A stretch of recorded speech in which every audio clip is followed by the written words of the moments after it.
Nigenya ta untana goshi men watina murbabu konna na akaja mali jamana fanta amene blaje ne fe ka fuka walma do shirifa tv kanu bawo jemu kan so ma donate fo amunungo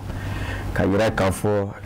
ni ansigito ye gabeni bi araba autoko claim woni kononto sama fani mu woni ndurudo deliko o de blaka gele dogle nya gaay lala ko yati sama wala sanugo eni sokoma nsere sira kon bashitila bashi fetena alhamdulillah sama wala no na ba jekulufu obebe keren ya la munu sigile no jam ka ko lala sisano ko jabran su mandi ko Sheriff La TV ka fu ngara kumba filifu ga jam ka mandi sokoma dono ni andu ngai alede konna na ambu fuku barkada uga flel kun mana anuka kanuna aywa kuku bismillah lala ko yati yere bismillah jara clear dam amina ya rabbi yere isa mi do kunwa samara nyeshi ngara ndo ngere ngai den soroba aywa itarashinyana da samara bashite mashima hine maka foko Sheriff La TV muso infle jonga bo ara ni ko mbo mo na ko abo mo la guna meta jo amasa wonyo mo ala ba ko ndo ba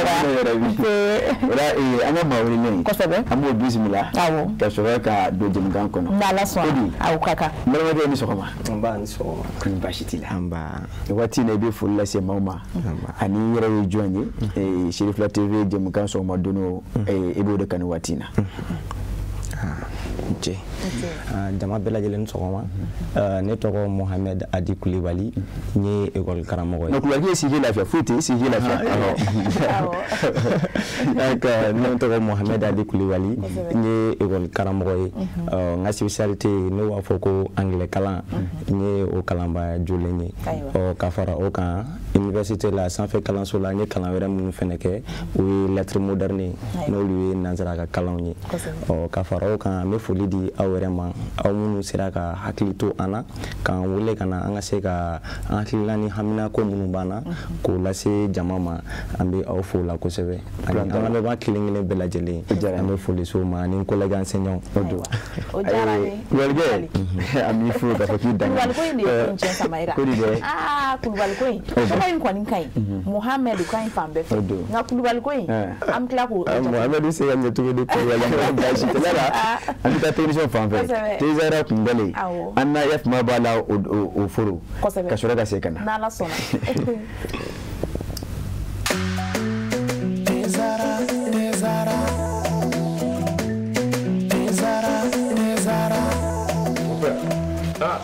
temo amona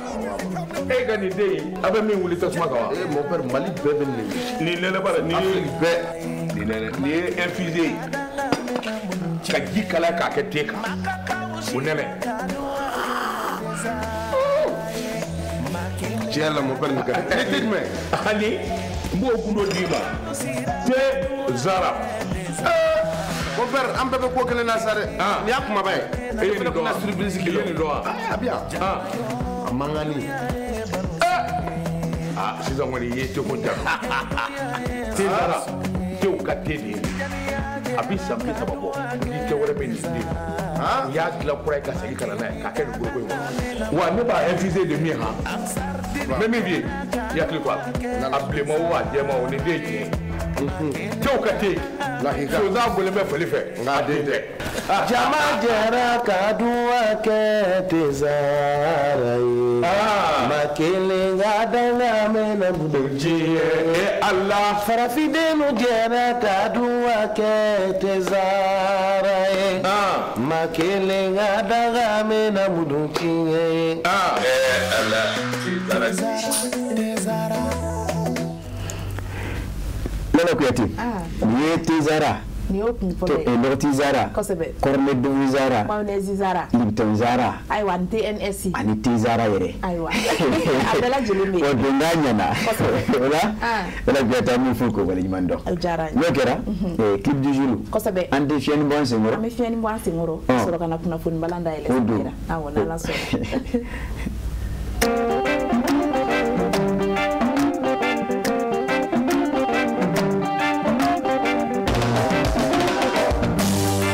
Amaula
Lala Kuyate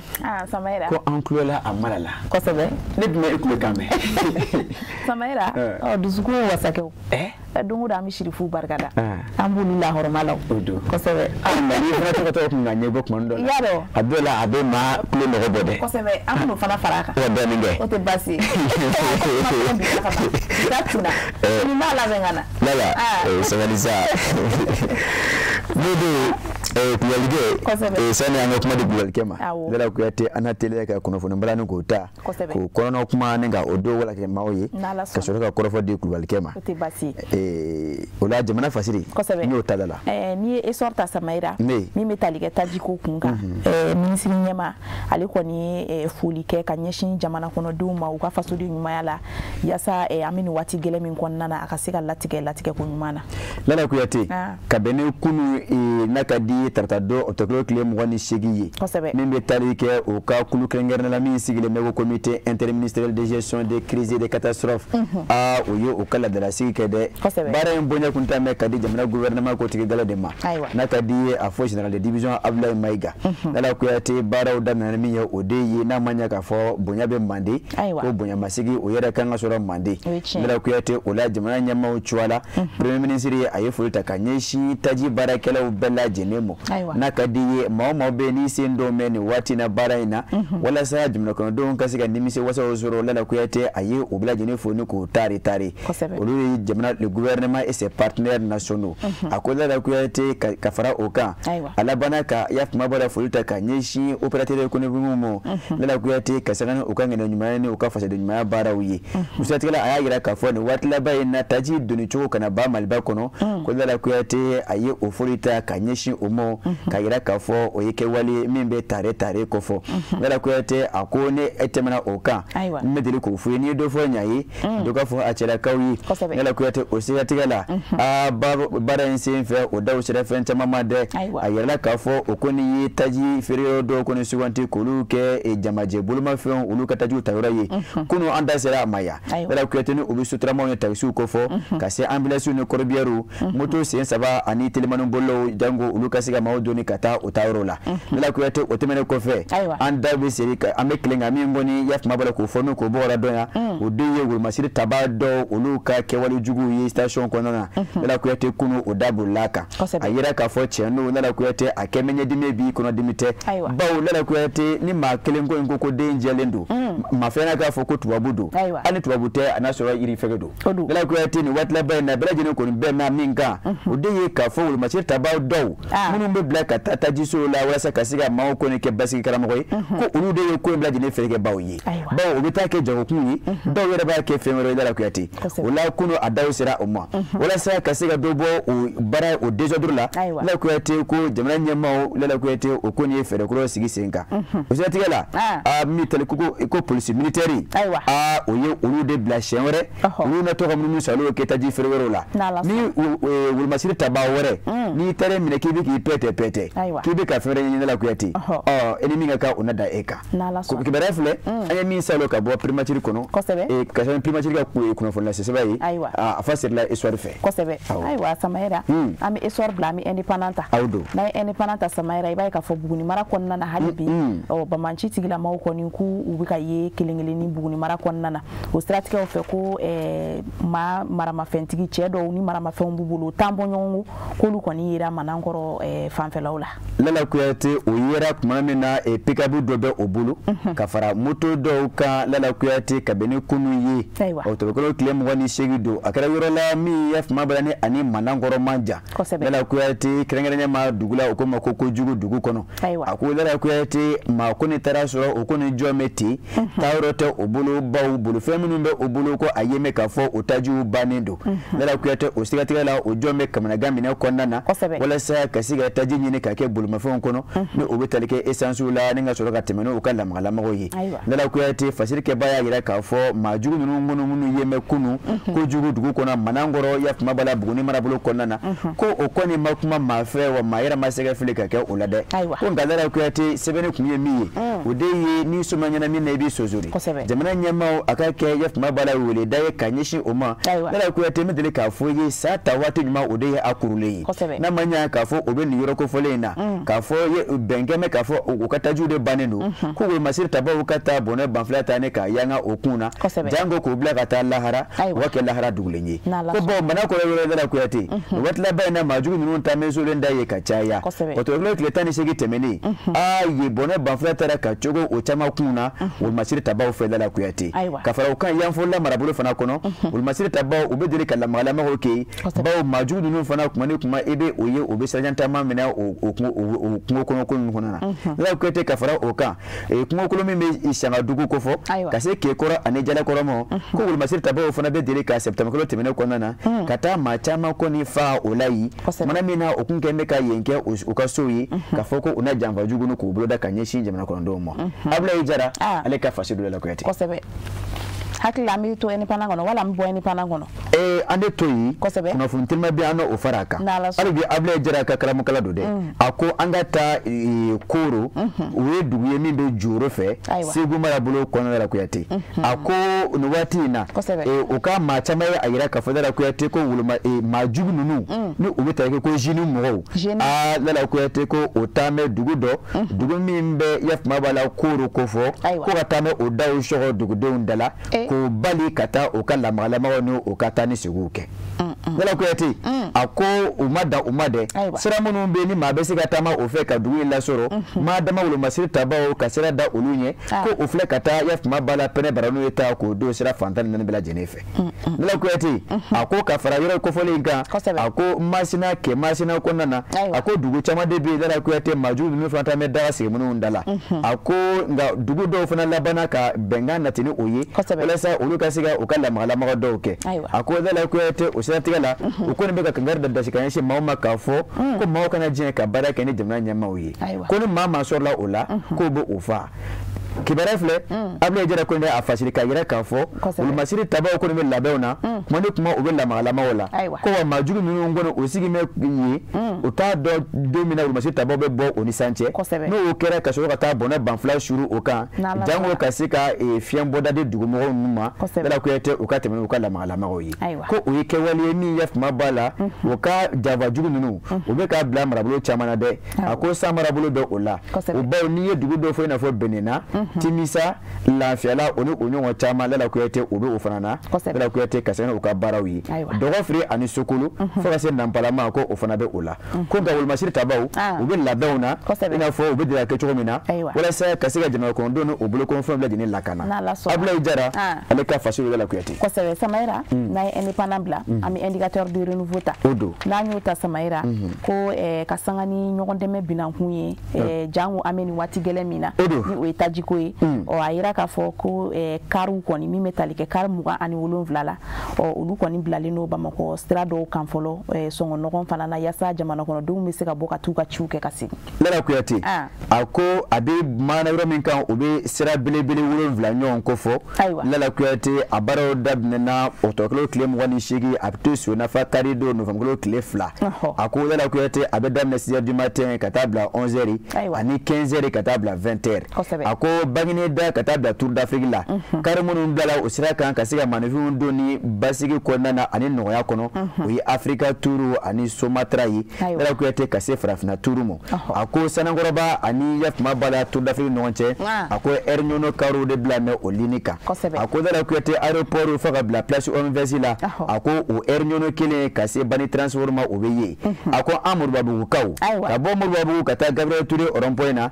a ko Douanzan Transi Bani transport Benso transport o ko o ye anw ta ye a ko Lala Kuyate min bɛ tali kɛ Katilin na o ye Aka Transi ye ani Bani transport ye a ko Samaya fo ka na bila place OMVS la o ye Benso ani Sonefu ka se Douanzan ma Lala Kuyate ni ka sɔrɔ ka taa yafuma b'a la Samakɔ o ligne kan min bɛ tali kɛ Bani Mɔnɔnci ani Sotov transport o bɛ o la a ko laɲini ye min ye o de ye ka se ka sɔnɔgɔya kɛ jamana kɔnɔdenw ye u ka lamagalamaw la ka bɔ u ka so ka taa baara yɔrɔ la Lala Kuyate ka sɔrɔ o ma degun ani gɛlɛya sɔrɔ Bala Sumala Traoré ale ka fasir dɔ ni salo ka bɔ indicateur kɔnɔ ni ma fili ayiwa Samaira an bɛ to indicateur kelen kɔnɔna na ka sanga ni jakala dɔ ye waati tɛmɛnenw na an y'a ye k'a fɔ muso dɔ kɔni tun bɛ kɛnɛyaso kɔnɔna na a ye filmeli kɛ ka sanga ni kɛnɛya tigilama dɔw ka an'u ka fɔɲɔgɔnkɔ ye a yirala k'a fɔ ko muso in kɔni ɲangira san 1 kaso la nka ko a juru bɛ don a la o don Nana Kuyate a ko kunu bɛ min fɔ ye kiiri jaabi bɔra ka bi dɛ a ko tribunal de la cybercriminalité o ye jaabi bɔ ka bi a ko ka ma hakili jigin k'a fɔ ko in yɛrɛ bɛɛ lajɛlen bɛ tali kɛ jatara dɔ la min yɛrɛ la bɔlɔlɔ sanfɛ Nana Kuyate kelen ma TikTok a ko nin ye musolaka dɔ ye a b'a la ka kɛnɛya tigilamɔgɔ dɔ ni ka o filmer k'a to a ka baara la hôpital du district de la commune 4 kɔnɔna na Bamakɔ a ko Nana Kuyate o nɔ kɔni fɛ dɔgɔtɔrɔ in kɔni labanna ka yafuma b'a la a ka nisɔngoyaw yira ni ka yafuma b'a la plainte ta k'a don ka ɲɛsin an balaka in mɔ a ko Nana Kuyate min kɔnɔna na a ko ordre des médecins olu bɛɛ lajɛlen fara olu ye farala a kan walasa ka se ka baara in se a yɔrɔ la a ko plainte donni a ko Nana Kuyate min fɔ ye kiiri a jaabi bɔra ka bi a ko tribunal in kɔni a yira k'a fɔ madame Diallo ko a jo tɛ a la Nana Kuyate a ye kɛwale min kɛ a tɛ bɛn ka maanifin kɔni filmer ka sɔrɔ a ma jɛni a ye madama a b'a ka baara la ko Nana Kuyate o ye kɛwale min kɔnbɛ sariya fɛ o la y'a fɔ cogo min na musolaka in san 1 kaso e wote de san 1 kaso o de taara ka da a kan avec sursis Nana Kuyate o ma da o ma dɛ a yɛlɛbana avec une amende d'1 million de francs CFA CFA wari million 1 a n'a o bɔ k'o da fiɲɛ na a ko ka yira ka o tɛmɛnen kɔfɛ ko kiiri jaabi min bɔra ta ko a ka o fana bila a ka page TikTok kan Nana Kuyate ko ne a m'o kɛ Nana Kuyate a na CFA wari 500 000 joli dɛ 100 ta k'o sara diɲɛ don o don Yakuba Dumbia ale ka fasiri don ala sɔnna Samaira ala ka jisuma bɛ ko ayiwa Samaira teli ala Nouvelle Horizon fana ta n'an y'o ta Samaira a yirala k'a fɔ ko maa dɔw kɔni minnu bɛ ka taji kɔni ta ko k'o feere cogo juguw la k'a sɔngɔ yɛlɛ jamana kɔnɔdenw kun ko o maa dɔw kɔni welela kiiri tigilamaw fɛ kɛrɛnkɛrɛnnenya la a bɛ taa maa 40 bɔ ɲɔgɔn ko la minnu kɔni minɛna minnu cɛla i b'a ye k'a fɔ an ka jamana finitigi dɔw yɛrɛ bɛ olu fana na n'u dira polisi militaire ma o ma Nana Kuyate a ko hali kunu an kɔrɔ tarata don o tableau tile 28 ko kura Nana Kuyate maa caman kɔni ko fɔra ko kura tugu dɛ minnu ka baara ye ni waati laban na taji gɛlɛyala ka o kɛ olu ka jago kun ye Nana Kuyate ka taa tajiw ta 155 ni ka taa laban ka taa a feere sɔngɔ min tɛmɛn bɛ Nana Kuyate maaw ka faamuya kan a ko Nana Kuyate a kɛn bɛ kɛwale bi ka na ni degun ani gɛlɛya ye yafuma b'a la maa caman ni ɲɔgɔn cɛ a ko Nana Kuyate o ma tɛmɛ o kan i b'a ye k'a fɔ Nana Kuyate taji feere yɔrɔw la an da sera ma sisan an kɔrɔ a ko olumasiri tabaa dɔw de bɛ bila ka taa yafuma b'a la kana sabati ye a ko olu caman de bɛ laban ka taa kɛ yafuma b'a la ko in ɲaminbaw ye a ko Nana Kuyate o siratigɛ la maaw kɔni b'a la k'u ka dusumakasaw yɛrɛ ka ɲɛsin o kɛwale ma bawo maaw de bɛ tilen ka jɔ ka si ka jɔ a ko aw bɛ na o nɔ kɔni fɛ k'a fɔ a bɛna ko in bɛɛ lajɛlen tini k'a ɲami ten Nana Kuyate ko o ye kɛwale ye min kɔni a bɛ maaw gan o kamana na a ko o siratigɛ la Nana Kuyate o kɔni wulilen bɛ ka jɔ dɛ a ko jamana ɲɛmaaw don a ko ni maa ma sɔrɔ la Nana Kuyate e tigɛ mɛnna bɔrɔ kɔnɔ a ko e tɛ a filani cɛ tigɛ a ko ka fara olu bɛɛ lajɛlen kan a ko dɔw fana b'a la ka conseil national de la jeunesse Nana Kuyate olu maa dɔw ko dɔw fana bɛ ka jalaki ta ka ɲɛsin olu ma ko baw olu de bɛ ka ko in bɛɛ lajɛlen juguya certains clients accusent également des membres du conseil national de la jeunesse d'aggraver la situation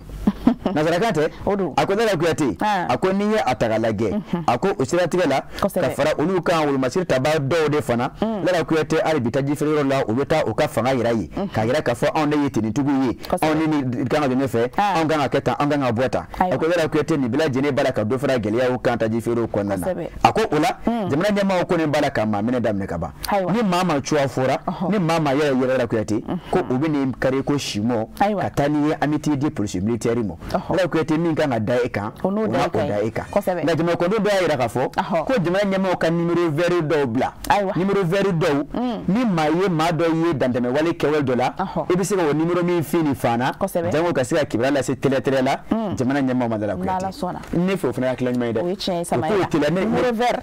n'o sɔrɔla maa minnu bɛ taa 20 litres feere an ma 20,000 an b'u wele ni ne yɛrɛ mako bɛ numéro in na o oh ko bla la ko te chena numéro ko njanya ray e ne be ntada chetaka jamana nyama o ka numéro vert do bla et puis numéro vert in bla la samara na sone na dura kata o kata kana ke numéro te dura ko daga bondala o ka numéro do bla la ko te station na tintigu do be ka mawo sega chugumina ame do dura nga telephone bo ma wele la ko te no ngoni fe wal mamunu be ka tata ju fere mawo ma yaf ma la sona so mi ka cha no ngoni fe dura mo wele na la sona ko de ne sira arana mo ne me sabiso amna aranya mi ko wi tintigu yi ne be numéro vert wele Samaira ya saka bokuna funi balanko ame soir de Bamakuta na nyota Samaira metalike activiste Tairubala o ayira la ka fokali ko ni kana bla soro nela kuyati o kuna funi dumaye kuna funi dumaye kosabe Tairuba e fa ntashi fly wina aywa ali bi ebola haya nela kuyati medele ka fe ko ni bugo to enena ki ya la body wa nentala do Samaira aywa la do ako nela kuyati ako kunu tata do ako otogo kle mo ni shigi samba fani mo ni nduru ako kiri jabi do bora ka bikokura ako ubita ke jona ode tawuru bayi ako tawuru ba ma do lente bawo ma chama ya ayeka fo no watla bayi na mi betali ke fa gouvernement koti gale koro docteur Shege Gala Maiga ka ayeka fo wati na ani okasho kunte fe dakli na koi la kuyate osirati la la kuyate otayruba ode kodo ako il est jeune activiste ako akun la bana kabla ma dépôt là procureur du pôle de lutte contre la cybercriminalité fait depuis internet don juré que moi ani Shegi temene kasangani ko aye yaf ma injure publique sur le adigi aye nenu de ke ko nenu de kunkera a fait la kuyate bolo sans fait ako aka procès la bana ka ke septembre que mo ne kononton sama fene mo ne nduru ako osirati la kuyate akun yara ka fo ko akoni anyagila wa aye nyagi nkoni daraka la kuyate ko il a purgé sa peine en prison donc nyaga min daraka atnyanga wati mige kasola ko wati dafara kuno ablara ka beni trata do obtaklo claim wa ani sigi sama fene mo ni nduri amedu ke aye alaka kisanyo alaka na kishanyo wala alaka na kishi la ya jara alaka fashiridu kosebe ani zirin ta romi anya bloro le Samaira ki fuki bargada fasuru wala la kanye bado ka fokan bako manake jabaran koron sanga en kon nana bela jili famya soro bi araba kuna fun ko tabulula ekodi aho ba to tezara flana ametomi paso kana kuma di kulubalkema ute tezara don ay ulu fende do kulubalka wa jikala ngene anemu du dawo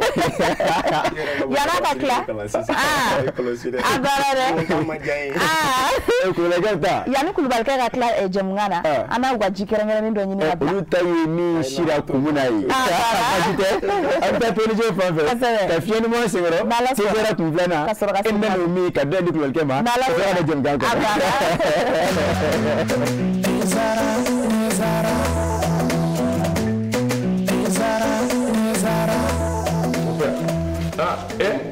amona gani dey abe mi wuli to smaka wa mon père Mali bebe ni lele bara ni infusé ka ji kala ka ke teka unene Tiens mon père Mika ani mbo kundo diba te zara mon père am bebe ko kele na sare ni akuma bay ni do na surprise ki ni do abia amangani sisan wani ye te ko dara te zara te ka te de abi sampi sababo ni te wore be ni ya gila kura ka segi kana na ka ke ko ko wa ne ba infusé de mi ha même bien ya kli quoi appelez moi wa de moi on est bien tew ka te la higa so za bole me fele fe nga de jama jara kadua ke tezara makele ngadanga mena budoji Allah farafide no jara kadua ke tezara makele ngadanga mena budoji Allah Lala Kuyate. Samaira. Dite Tezarai. Ni Tezara kun filana ye. Ah, ngane ko ni o mi chogo. Lala Kuyate amasiga nga bana forage. Aha. Mo mama na Tezara do. Enyo dunge. Adunu wa nyomu yere ma ko ba ga fengela. Yaro. Abala.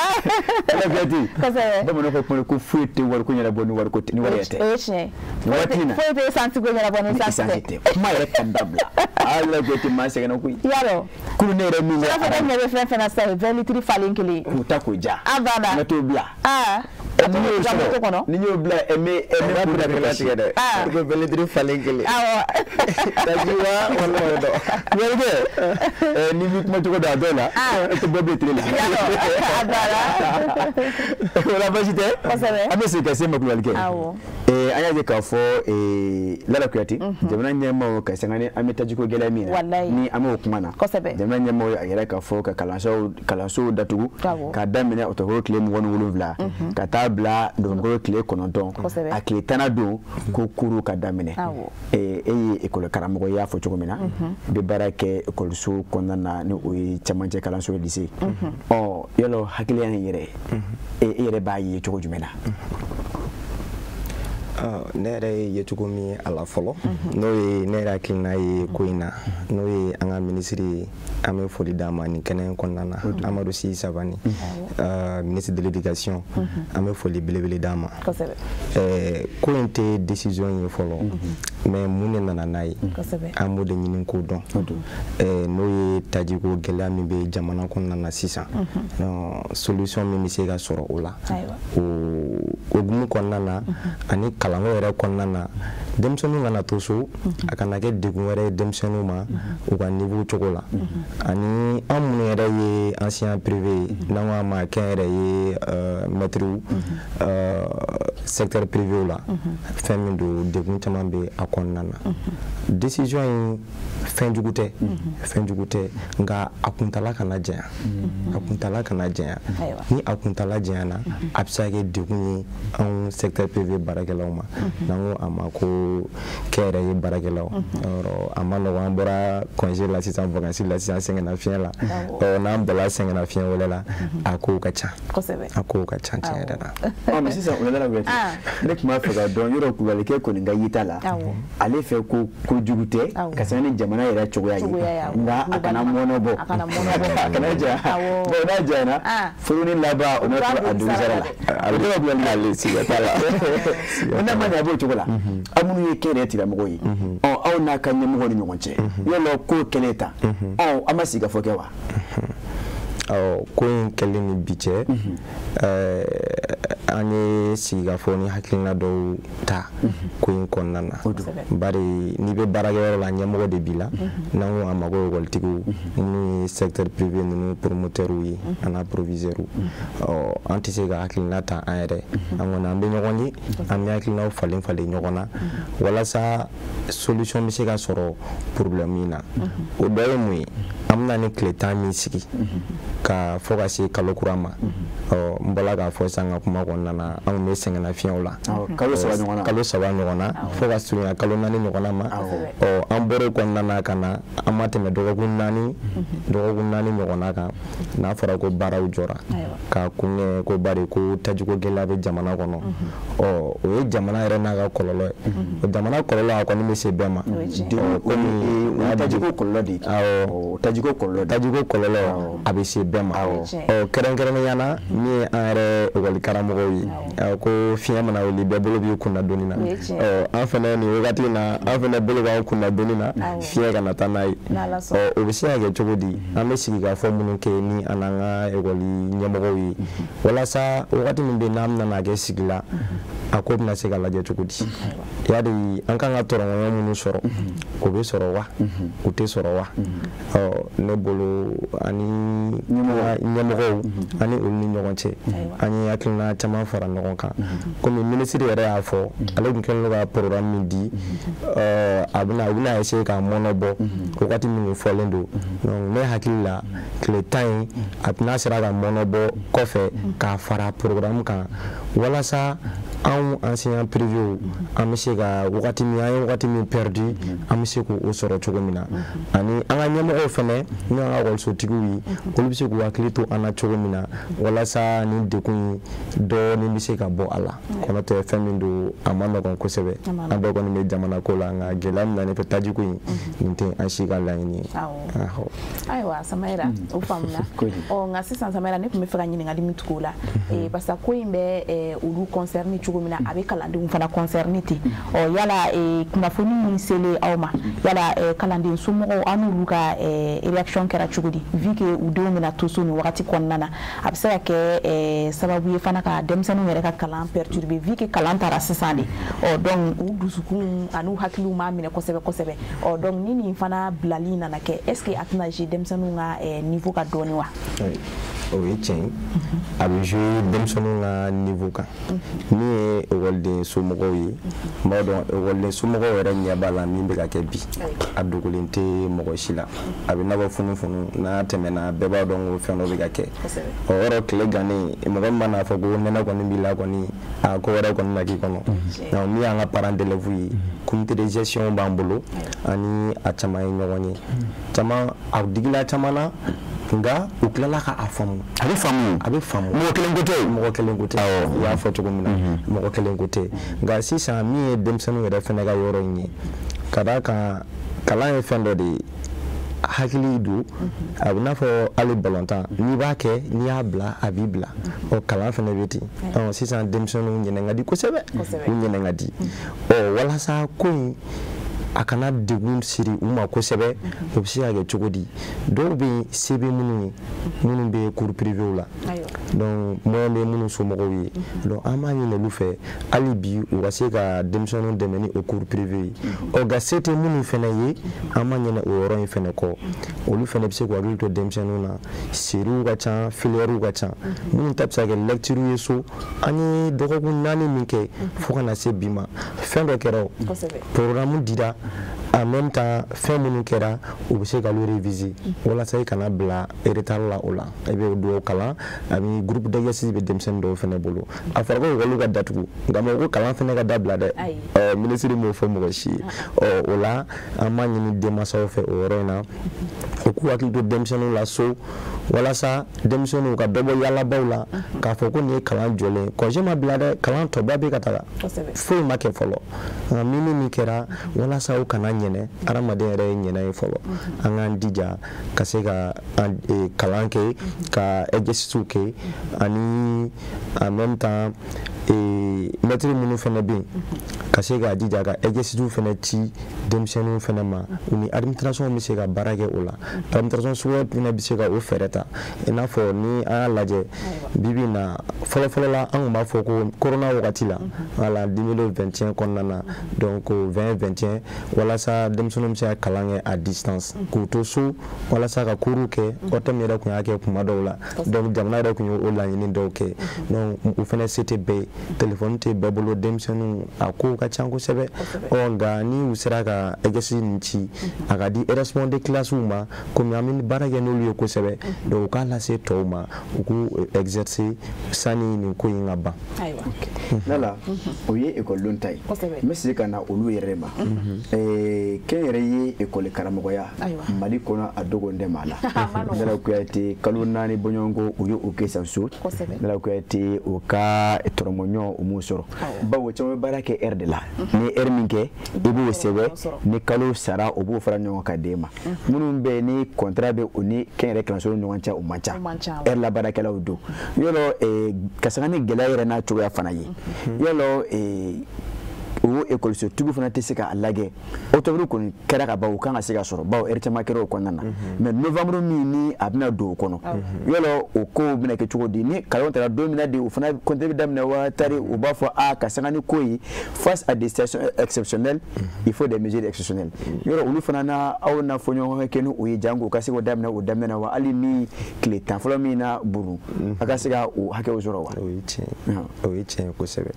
i ka o yɔrɔ in na an minnu ye ancien privé ye ko in ka gɛlɛn an ma kosɛbɛ ko in ka gɛlɛn an ma kosɛbɛ i n'a fɔ i filɛ k'a fɔ n'u ye dɔw bɛ yen dɔw ka jurukɔrɔw bɛ yen kuraw fana bɛna na don a la a ma nɔgɔn o yɔrɔ in na an tɔrɔ na hakili b'a la 2023 kɔnɔna na école privée kun ye baara boloda dɔw kɛ ka se dɔgɔkɔnɔ 2 dɔgɔkɔnɔ 3 ɲɔgɔnnaw ma a ko kuma cayara kosɛbɛ SLEPMA ni SNEPST ni an ka fɛn caman bɛ yen olu wulila ka réunion caman kɛ ka ministres rencontrer a ko ninnu na walasa an bɛ se ka solution sɔrɔ a la o wagati kɔnɔna na dɔw n'u ka écoletigiw kun bilala ɲɔgɔn na an b'a sara walima an t'a sara a ka ca Ala fɛ lamɛn kɔnɔna na ani sigikafɔ kɔnɔna na ɲɛsira ka sɔrɔ olu la écolitigi caman ye u ka enseignants ka o heure minnu bɛ n'olu kun buruna ka olu sara o yani an ka don o fɛnɛ kɔnɔna na enseignant suguya ye 3 ɲɔgɔnna ye fɔlɔfɔlɔ o ye fonctionnaire d'état jamana yɛrɛ bɛ minnu sara bon olu tɛ gɛlɛya sɔrɔ nin ko in na kosɛbɛ olu tɛ gɛlɛya sɔrɔ nin ko in na kosɛbɛ filanan ye jumɛn ye an ko a ma ko enseignant permanent i bɛ se ka kɛ yɛrɛ ye baarakɛla ye nka n'i ye permanent ye e ye baara kɛ ni lycée in na misali la ou bien ni école fondamentale in na i ni écolitigi bɛnn'a kan i t'a sɔrɔ e ye prof principal ye i bɛ se ka kɛ français ye ou bien anglais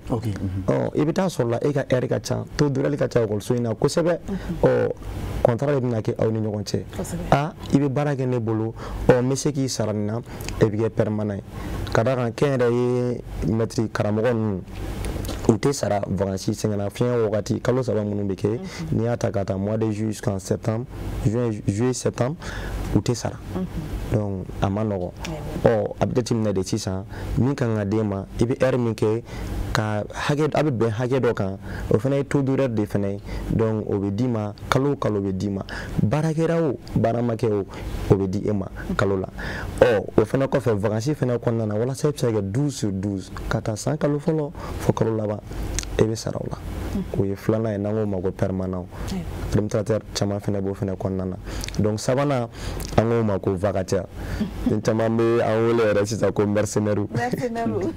voilà donc olu fana bɛ wele ko ancien vacataires donc ancien vacataires sisan i bɛ taa heure de exécuter l'heure exécutée o wari bɛ d'i ma ko i tɛ sara wari la i ma min baara kɛ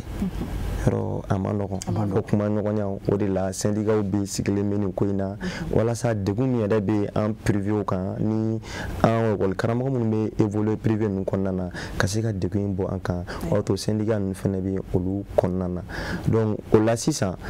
n'i ma baara min kɛ o tɛna d'e ma nka a bɛ dépend bɛnkan ni e sɔnna i ka kɛ permanent ye o bɛ dépend n'i ka école la a bɛ dépend fana i bɛ taux d'horaire min fana kɛ heure joli b'e bolo ni école in na o ni o heure in t'e bolo e bɛ taa nin yɔrɔ in na fɛ e bɛ taa nin école in na i bɛ taa nin école in na essence ko fana b'a la sisan essence mana ban ni e ye e kan ka don 10 heures e b'a kolonkolon e kan ka bɔ yan fɔ Bulukasomugu la e kan ka bɔ yan fɔ Jelibugu la Moribabugu Jelibugu yɔrɔ a ma nɔgɔn misi wɔsilen mana se ola mi ka kuma latigɛ i da sera syndicat kuma kosɛbɛ ni o ye lafasali kulu ye n b'a fɛ k'e ɲininka yɔrɔ kɛnyɛrɛ ye tɔgɔ la bi olu syndicat dɔw b'a bolo wa awɔ kɛnyɛrɛ ye tɔgɔ la a bɛ SLEPMA bɛ yen hali Moribabugu la a bɛ Moribabugu la a bɛ Mali fan caman a tɔgɔ SLEPMA awɔ o ye kɛnyɛrɛ ye ka lafasali kulu o b'an ka togo la mais ni ko bɛ cogo la yɔrɔ olu ka jɔyɔrɔ kan ka kɛ jumɛn sisan voilà an n'olu ye kuma kɛ nin ko in kan o yɔrɔ in na décision in tali fo ka se bi ma an ni olu kɔni ma sigi ka kuma fɔlɔ yɔrɔ ni ko nana cogo na sugu dɔ la i ma a sogo bɛ se ka bonya dɔ ma dɔ de bɛ se k'a sigi k'a lajɛ fɔlɔ komi nin ye tile 10 ɲɔgɔnna ye a bɛ se ka kɛ an m'an sigi ka nin observer ka nin wagati in lajɛ yali a bɛna lasama wa n'a bɛna mɔnɔbɔ n'a tɛna mɔnɔbɔ kuma in bɛ yen ni an ka laɲini tɛ an b'a ɲini ala ka to gouvernement ka solution sɔrɔ nin ko in na carburant ko in na misi ka taa ka classe kɔnɔ a heure la a kana bila retard la écolidenw fana ka se u se heure la n'o tɛ ni nin tɛmɛna ne b'a dɔn sigikafɔw bɛna boloda aw ka lafasali kulu yɛrɛ la ani kɛnɛrɛ kɔnsotigiw ni ɲɔgɔn cɛ sigikafɔw bɛna boloda o la wala sinon dɔw bɛ yen a bɛ sara dɔw bɛ a sara komi gouvernement yɛrɛ ko k'a bɛna réaménager wagati min bɛna perdre denmisɛnninw ma ani kana se bagi wagati ni defu wagati ninnu ma ka essayer an bɛna taa min kɛ sigilen an tɛ ka baara kɛ olu nɔna bɛ se ka bila cogo min na n'a kɔni kɛra o cogo la heure minnu taara k'an to yen an bɛ se ka rattraper ni o ye. Bon ne la Kuyate n'a b'o cogo la an bɛ dugawu de kɛ a kana mɔnɛ bɔ Ala k'a to farajɛla ka sɔrɔ a la n'o tɛ kɛnyɛrɛye école karamɔgɔ ale la Kuyate an caman bɛ bi an bɛ loyer la n'a fɔra k'i ka so sara k'i ka nasɔngɔ fana bɔ an bɔra kalo 4 vacances la fɛn ma sɔrɔ an jigi tun bɛ école taara ko la Kuyate an na se ka juru minnu bɛ yen école tɛ ka juru caman b'an na fa an ye carré bila parce que n'i bɛ tɛmɛ dɔrɔn a b'i lajɛ a tɛ fɛn fɛn mais a b'i lajɛ an yɛrɛ ye sira kuraw bɔ o bɛɛ kama suma ko dugumajɛ ka tila ka anw bila nin cogo la tan ko kɛnyɛrɛye école fana k'a lajɛ o ka kɔfilɛ anw yɛrɛ la baarakɛɲɔgɔnya ye diya nin de ye ni gɛlɛya fana bɔra ne la Kuyate a ka ɲɔgɔn dɛmɛ a la ko di an ni olu bɛ baara la ɲɔgɔn fɛ a ka ca san 1 tɛ san 2 tɛ ne la Kuyate olu fana k'a lajɛ dɛ ko di surtout aw ye école karamɔgɔ ye i fana bɛ administration kɔnɔna na yɔrɔ aw tɛ se ka plaider avec pour la cause des enseignants en quelque sorte auprès des promoteurs parce que aw ye administration kɔnɔna na o kɔni o ye tiɲɛ ye siga t'o kuma in na an delila ka a dɔw kɛ i n'a fɔ a dɔw yɛrɛ bɛ sen na cogo min na an n'an ka écoletigiw kuma na halisa n'an ka na ni sigi in kɔnɔna na an ye fɛn caman fɔ walasa ko ninnu bɛ se ka nɔgɔya cogo min na ani an ka maîtres parce que sani ka kɛ administrateur ye i ye enseignant de ye fɔlɔ i bɛ classe kɔnɔ fɔlɔ sani ka bɔ classe kɔnɔ ka don administration kɔnɔna na gɛlɛya min b'a la i b'a dɔn fɛn min don ko fiyɛntɔya o nabara ye wuleni dɔ kɛ nin bɛɛ la ni o ye tiɲɛ ye wajibi don anw kan c'est un devoir moral hakilimaya la an ka baara kan ka kɛ o ye n'o ye an collègues ye ani anw yɛrɛ an bɛ se ka nin ko in kɔlɔlɔ bɛ se ka ta ka bɔ an ka cogo min na ni a ma juguya kosɛbɛ an n'an ka écoletigiw an bɛ kuma na komi n y'a f'i ɲɛna cogo min na tile 10 de fɛnɛ don tile 10 in kɔnɔna na an bɛ kuma walasa tile 10 in bɛ se ka sɔrɔ cogo min na nka ni a mɔnɔ bɔra ɲininkali tɔ min bɛ yen dɛ ɲininkali tɔ min bɛ yen a ka se ka sɔrɔ cogo di a wari ka se ka sɔrɔ waa tari heure de rattraper bien sûr wari in ka se ka sɔrɔ wari in ka se ka sɔrɔ o yɛrɛ nafa ka bon ma b'o yɔrɔ in na o yɛrɛ nafa n'i b'a fɛ i b'a fɔ ka jɛya e tɛ wari ko ɲɛnabɔ Lala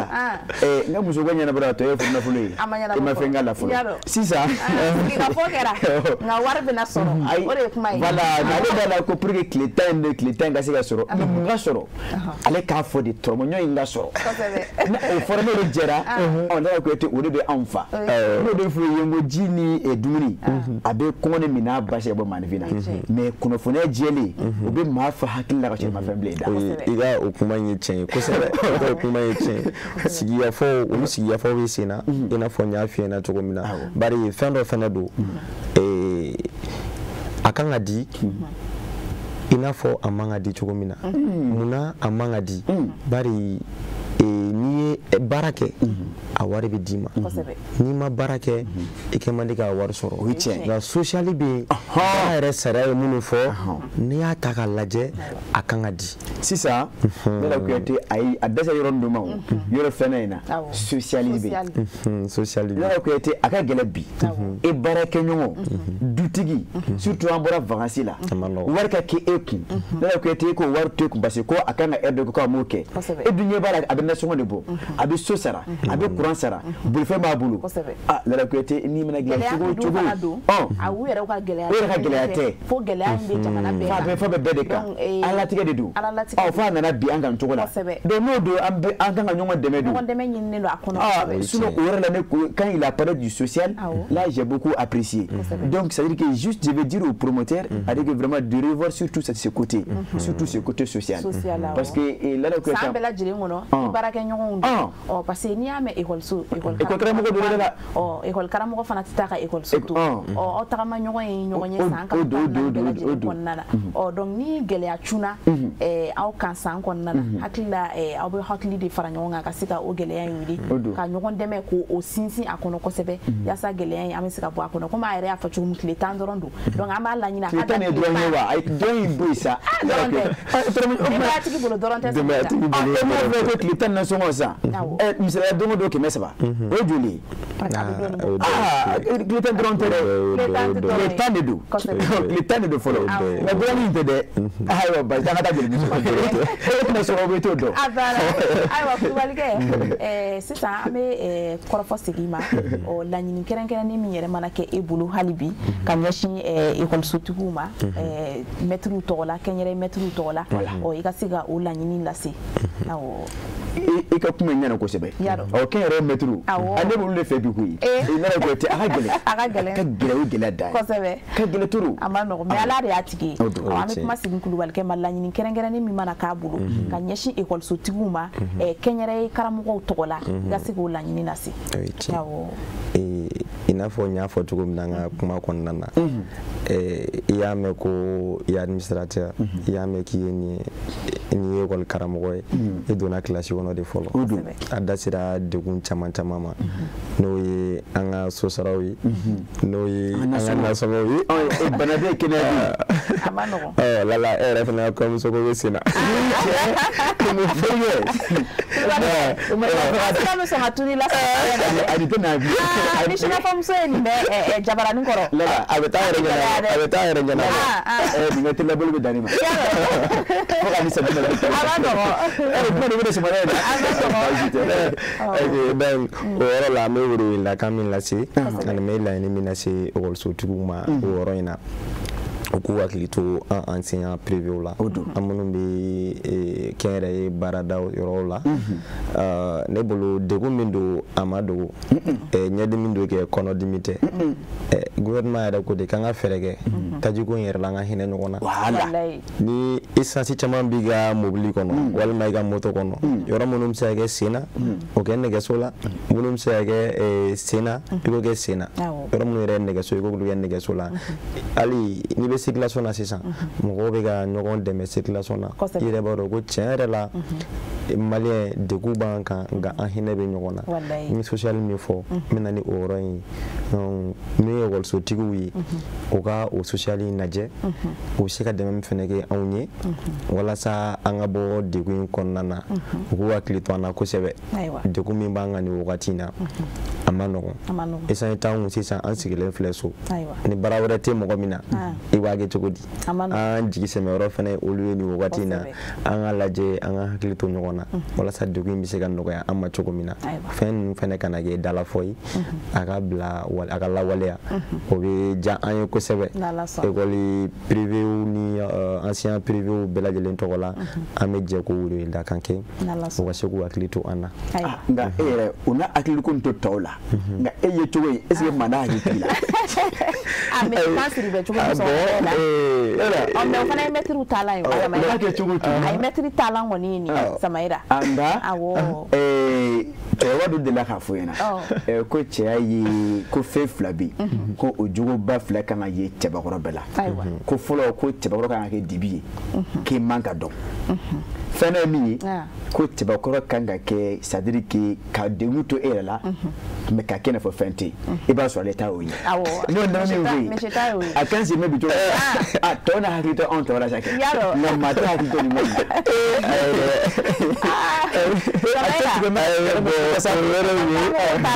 dogu mila nga ama foi kashibato fene ga yefene anga tani limania to ko mo ni bela ko nda to fle mo ko fle na le wati bala kasi abe ku dalike fo ko zewe ka kuma la segama anga korofo kunje korofo tugu minuna ka fuludi moma ka jem kan ku je ku balike samaira yani ako fana fe aka sinsin ko sebe école dunye barkada ka samaira ni essence ko na écoledenw ɲinalen don u ka leçon taw kɔ ka taa kɛ araminɛ station na ɔ tile 10 in kɔnɔ misi yɛrɛ y'a fɔ cogo min a fɔra ko ka école de datugu nka a ma fɔ ko ka kalan dabila donc kɔrɔfɔ kuncɛ kuma kɔnɔ misi ka welekan sinsin kosɛbɛ ka ɲɛsin écoledenw fana ma ale bɛ jaabi o la o tɛ misi ye o fa kelen ka den bila ka taa ara minɛ ko ne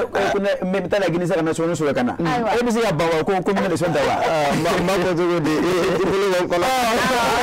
jelimuso dɔrɔn bila nka den fana ka hakɛ dɔ ye kalan ye o y'o ye bɛ min fɔ yen ne yɛrɛ ye maa dɔ ye a yɛrɛ bɛ taa ara minɛ sufɛ ni dugu jɛra a bɛ denw ne bila ka taa ara na bilahi pour que ka se ka taa a lajɛ n'a ye nasɔngɔ sɔrɔ walahi n y'a tigi ye n'Ala ko ten ni yɔrɔ ni fa y'o fɔ den ye e ma se ka fɔ ko papa an tun ye devoir dɔ kɛ an na se k'o lajɛ wa n'i y'o fɔ ni tile dɔgɔtɛ sera e n'a devoir dun a y'a fɔ cogo min na n bɛ tɛgɛ sigi o kuma fila in kan ne yɛrɛ an bɛ station na an bɛ taa essence taw la an bɛ baaraw kɛ an bɛ a jateminɛ bolo i y'a o yɔrɔ in fɔ station falen bɛ denmisɛnninw de la sisan station falen bɛ denmisɛnninw de la est-ce que ne min ye parent d'élève ye ni ne bɛ taa si ye ni a fɔra ko kalan bila la na papu bila ka taa arana ou bien na sedu bila ka taa arana ka taa aran jɔ ne yɛrɛ n'an lafiya n'a ye min sɔrɔ ka na di yan n b'o kɛ n kun n bɛ taa n ka baarakɛyɔrɔ la fɛn min don ni gɛlɛya nana a ma nɔgɔn an fɛnɛ a ka gɛlɛn nka min ye denmansaw ye an tɛ se ka weleda bila denmisɛnninw dɔrɔn ma min ye élève ye ka sɔrɔ an ma kuma an denmansaw fɛnɛ fɛ an ka hakili to o yɔrɔ in na an kana ɲinɛ kalan kɔ o yɔrɔ in na denmisɛnninw fɛnɛ kana ɲinɛ fɛnɛ ko nin ye wagati kunkurun ko de ye an ka laɲini tɛ école yɛrɛ taara cogo min na ɲina bɛɛ b'a dɔn a kɛra fan kelenma ni fan filama voilà a ko cɛyara dɔɔni a yɛrɛ bɛ dɔ kalama ko la bon an kɔni an b'a o welela kan lase denmisɛnninw ma u k'u cɛsiri u k'a dɔn k'a fɔ ko nin ye wagati ko de ye a bɛ ban nin tɛ Mali dɔrɔn ye nin tɛ Mali dɔrɔn ye ni ɲɔgɔnnaw kɛra jamana wɛrɛw la gɛlɛya wɛrɛw nana yɔrɔ wɛrɛw la minnu y'u ka cours suspend walasa sani ɲɛ ka sɔrɔ a ko la nin ye wagati kunkurun de ye walikɛ i bɛ kɔrɔfɔ kunkɔrɔ to a la an ka jɛmukan datugu o la yɔrɔ in na n bɛ foli belebele lase aw yɛrɛ ma an minnu sera k'u hakili to an na k'a dɔn k'an bɛ degun na ka wele bila an na an kana an ka magasikan kɛ diɲɛ maa bɛ se ka an lamɛn cogo min na ka fara o kan min ye n collègue enseignant ye n baarakɛ ɲɔgɔn an kɔni an bɛ muɲu na hali bi an ka an muɲu nka gɛlɛya in bɛ ban an b'a ɲini an ɲɛmɔgɔw fɛ u k'u hakili to an kɔmɔgɔw la walasa gɛlɛya in bɛ se ka ban n bɛ foli belebele lase u bɛɛ lajɛlen ma nin wagati in na ani parents d'élèves u ma ɲinɛ u kɔ o fana caman bɛ yen caman b'an ka degun dɔn caman b'an wele denmisɛnninw y'a nin fɔ ni ne don a bɛ tan wa denmisɛnninw yɛrɛ caman fana bɛ yen nin ko in bɛ cogo di donc an bɛ bɛɛ lajɛlen fɔ nin wagati in kɔnɔna na ka foli belebele lase aw yɛrɛ ma n bɛ maliyɛn bɛɛ lajɛlen fo diyara n ye e Kulubali Samayira an ka bita in bila minnu bɛ ka se cɛncɛn kan ka foli lase Mohamed Hadi Kulubali ma a n'a cakɛɲɔgɔnw bɛɛ lajɛlen a sɔnna ka na wele jaabi sɔgɔmada in na Samayira an b'a fo k'a barikada maa min kɛra an n'a ka ɲɔgɔn nasɔrɔ sababu ye n'o ye Musa Kulubali ye an yɛrɛ cakɛɲɔgɔn don kunnafonidila don Moribabugu la yan an b'a fana fo k'a barikada k'a fɔ nin kɔni gɛlɛya in ɲɛdimi don kɔnɔdimi tɛ Samayira Mali kɔnɔ Mali kɔ ka bɛɛ lajɛlen ɲɛ bɛ gɛlɛya in na an bɛ fara ɲɔgɔn kan de sa fɛɛrɛ minnu bɛ se ka kɛ k'an bɔ gɛlɛya in kɔnɔna na an ka se ka bɔ nin gɛlɛya in kɔnɔ yaasa kalansow ka se ka dayɛlɛ kalandenw ka se ka taa u ka kalan kɛ a cogoya la yaasa jaabi ɲumanw bɛ se ka sɔrɔ kalan kuncɛ la ka foli di maliyɛnden bɛɛ ma kɛrɛnkɛrɛnnenya la minnu kun sigilen don ka jɛmukan ɲɛmada sɔgɔmada in na Mali kɔnɔ Mali kɔ k'an b'u barikada k'a fɔ nin de kɛra bi an seko ye ka se ka o yiru la n'Ala ma basi k'an na sini n'a y'o yira an na ne ni Samayira Sanogo an bɛ ɲɔgɔn sɔrɔ nin kɛnɛ kelen in kan nin waati kelen in na Lala Kuyate cɛkɔrɔba dɔ de la k'a fɔ ɲɛna ko ni maa kelen y'i kɛ sɛgɛji mini kan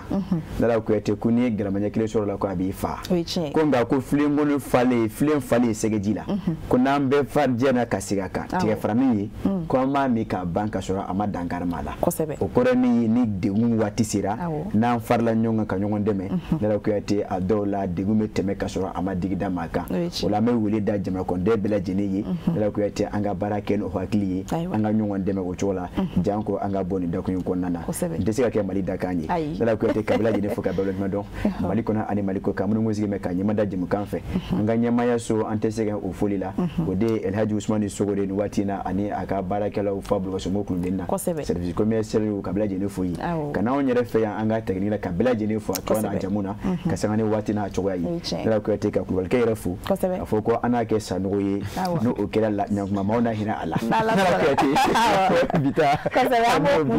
le maître de la technique a fait ko baranyana ko kan ne bokoti ko c'est que ni ka 23h30 ka 22h30 la ko sini ana nyon so la 10h 11h ka kuramana ne bizarade ka Kenya ani lafiya sabati bela jeli farkolo la akadi ko jugu Nebia garan baro be nyaga wa bela jeli nyeda be wala wala mu ye lemi kabantoron bela jeli me nisodia nuko John Starire kwa kuma ga chansa ne de Starire ne kadi wa me dumuni utinya